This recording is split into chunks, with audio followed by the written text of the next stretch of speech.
هی خپلو، داشتم به این فکر میکردم چی به خورده تو دادن که انقدر پروار شدی؟ اندیشه های امام خمینی. جدی؟ یعنی سر تو همینجوری انداختی پایین رفتی تو مرقد امام چریدی؟ پس الان برای خودت یه دکتر امامیولوژی شدی ها؟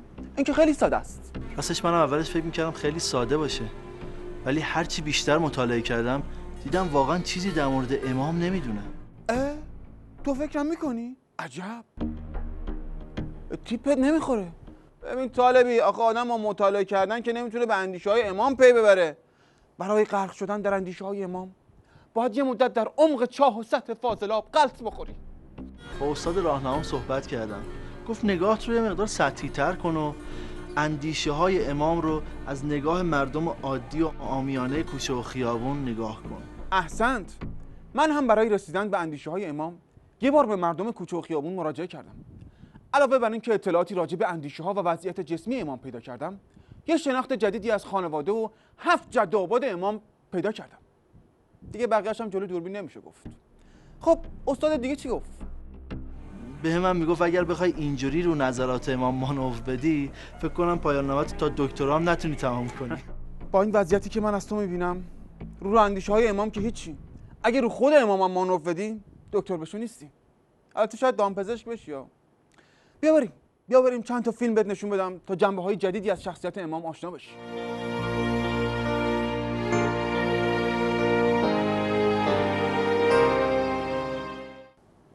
یه بار با امام تو نوفل نوشاتو نشسته بودم. فضا خیلی روحانی بود. امام برگشت بهم گفت اگه اون درخت کاج زبون داشت الان به ما چی میگفت؟ برگشتم رو کردم به امام، بهش گفتم اگه زبون داشت بهمون میگفت امام احمق من چنارم نه کاج.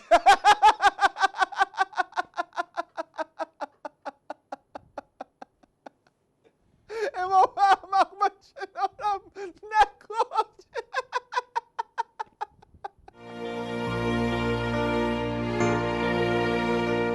من یه خاطره هم دارم که بعد از ارتحال حاج مصطفی تو حیاط وایساده بودیم، حضرت امام داشت تو حیاط خرما پخش میکرد.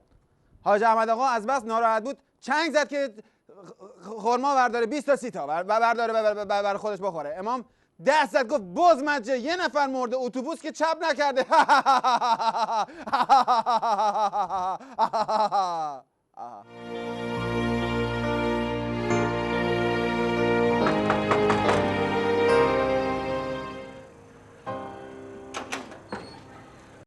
سلام چطوری؟ خبر قریت دلشترون دستوره.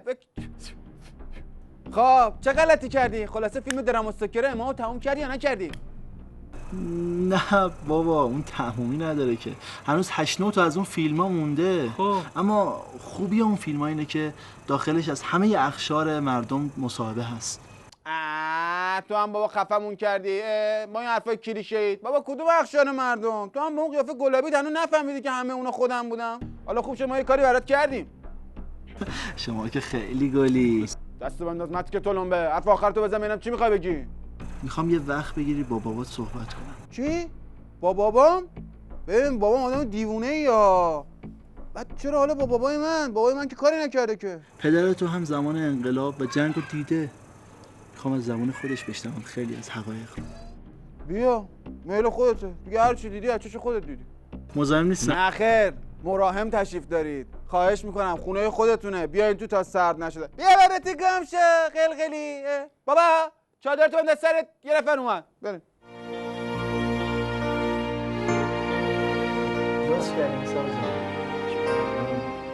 راستش برام جالبه که بدونم حضرت امام چطور یکتنه تونستن مردم رو علیه ظلم و ستم رژیم شاهنشاهی متحد کنن. این چیزی که تو میگی رو من نشنیدم، اما چیزی که برای من خیلی جالب توجه بود این بود که چطوری امام تونست یه مملکت رو 8 نفره قلمبا کنه. آخه مردم چه شناختی از حضرت امام داشتند؟ چون رژیم شاهنشاهی ارتباط مردم با امام رو قطع کرده بود. بابا تو هم اینقدر دست اینقدر مصنوعی اینجوری نکن، میفهمن. انگار داره خمیر میگیره. مشکلم همین بود که ملت این دایناسور رو نمیشناختنش دیگه. وقتی هم شناختنش که دیگه ریغ رحلت رو سر کشیده بود. ببخشید پدر جان، شما اون روزا رو یادتونه؟ کدوم روز؟ روز رحلت امام. بابا حتی فیلم و اخبار تشییع جنازه حضرت امامو نگه داشتن. خفه شد دیگه بابا، داریم اسم میگیریم. دارم اسم میگیرم. امروز در ساعت 3 بعد از ظهر در سیر درمان حضرت امام مد ظله العالی مشکلی پدید آمد. از همه امت خداجوی درخواست می‌کنیم دعاهای خالصانه خود را ادامه دهند.